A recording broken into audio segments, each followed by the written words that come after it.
Welcome to Telugu focus TV. నేను మీ Srinivas Reddy. YS Jagan ఈ పేరు ఏపీ రాజకీయాల్లో ఎప్పుడు కూడా గుర్తుండిపోతుంది. ఎందుకంటే వైసీపీలోకి వచ్చేటువంటి నేతల లిస్టు బయట పెడుతున్నారట. అంటే వైసీపీ అధినేత వైఎస్ జగన్మోహన్ రెడ్డి ఒక కీలకమైనటువంటి నిర్ణయం తీసుకున్నారా అంటే అవునని అంటున్నారు. వచ్చే ఎన్నికల నాటికి నియోజకవర్గాల సంఖ్య పెరుగునున్నాయి. ప్రస్తుతం ఉన్నటువంటి 175 నియోజకవర్గాల నుంచి కూడా అవి 225 నియోజకవర్గాలు అయ్యేటువంటి అంటే అసెంబ్లీ సీట్లు సంఖ్య పెరుగుతున్నాయని కూడా చెప్తున్నారు. అయితే ఈసారి ఎన్నికల్లో బలమైనటువంటి నేతను బరిలో దించేందుకు ఆయన ప్రయత్నాలు చేస్తున్నారు. గత ఎన్నికల మాదిరిగానే తన ఫోటోను నమ్ముకుని ఎన్నికలకు వెళ్తే బొక్క బోర్ల పడ్డారు ఆయన భావిస్తున్నారట. కేవలం అభ్యర్థుల ఎంపికలో విజయం సాధ్యమవుతుందని కూడా ఆయనకు సీనియర్ నేతలు సూచనలు ఇచ్చినట్టుగా తెలుస్తుంది. దీంతో ఆయన తన నిర్ణయాన్ని ఇక్కడ పునర్సమీక్షించుకోవడానికి రెడీ అయిపోయినట్టుగా కూడా వార్తలు అయితే వినిపిస్తూనే ఉన్నాయి. అయితే అసంతృప్తిలో ఉన్నటువంటి నేతలు ఉన్నారు చాలామంది. ఎన్నికలు దగ్గర పడే సమయంలో ఇతర పార్టీల నుంచి నేతలు రాక మొదలవుతుందని, సహజంగానే అధికార పార్టీ పైన ఉన్నటువంటి అసంతృప్తి ఏదైతే ఉందో ఆ నేతలకు వాళ్ళకి టికెట్ దక్కలేదని భావించిన వారు అటు వైసీపీ వైపు వెళ్ళేటువంటి అవకాశం ఉంటుంది. ఇది జనరల్గా అన్ని పార్టీలకు సంబంధించి జరుగుతూనే ఉంటుంది. ఇక్కడ వైసీపీ చూసేటువంటి అవకాశాలు లేకపోలేదు కాబట్టి కొంత అసంతృప్తితో ఉంటాయి.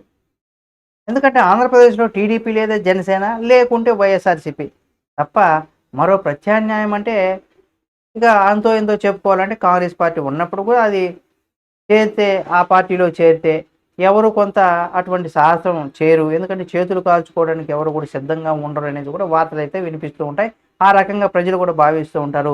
అయితే రాష్ట్ర విభజన జరిగిన తర్వాత కాంగ్రెస్ పార్టీ ఆంధ్రప్రదేశ్లో దాదాపు ఇక్కడ మాయమైపోయిందని కూడా చెప్పుకోవచ్చు.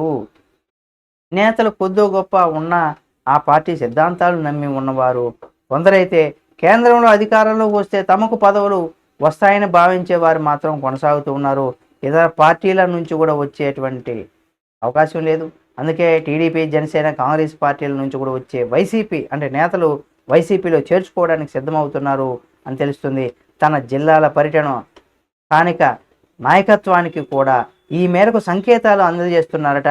ఇటీవల జరిగినటువంటి పలు సమావేశాల్లో కూడా కొత్త నేతలు పార్టీకి ఉపయోగపడేటువంటి వారి చేతిలో బలం పెరుగుతుందని కూడా భావిస్తే ఖచ్చితంగా చేర్చుకునేటువంటి అవకాశం ఉంటుందని కూడా చెప్పుకోవచ్చు.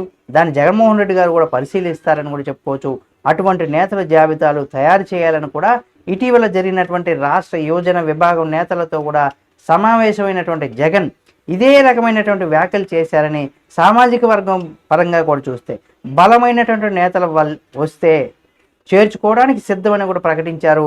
పార్టీని వీడి వెళ్ళిన నేతలు అయినా ఇప్పటి వరకు కూడా పార్టీని వీడిని వెళ్ళని నేతల విషయంలో కూడా మాత్రం జగన్ మనసు మారడం లేదని తెలుస్తుంది. పార్టీ అధికారాన్ని కోల్పోయిన తర్వాత కొందరు నేతలు పార్టీని వీడి వెళ్ళిపోయారు.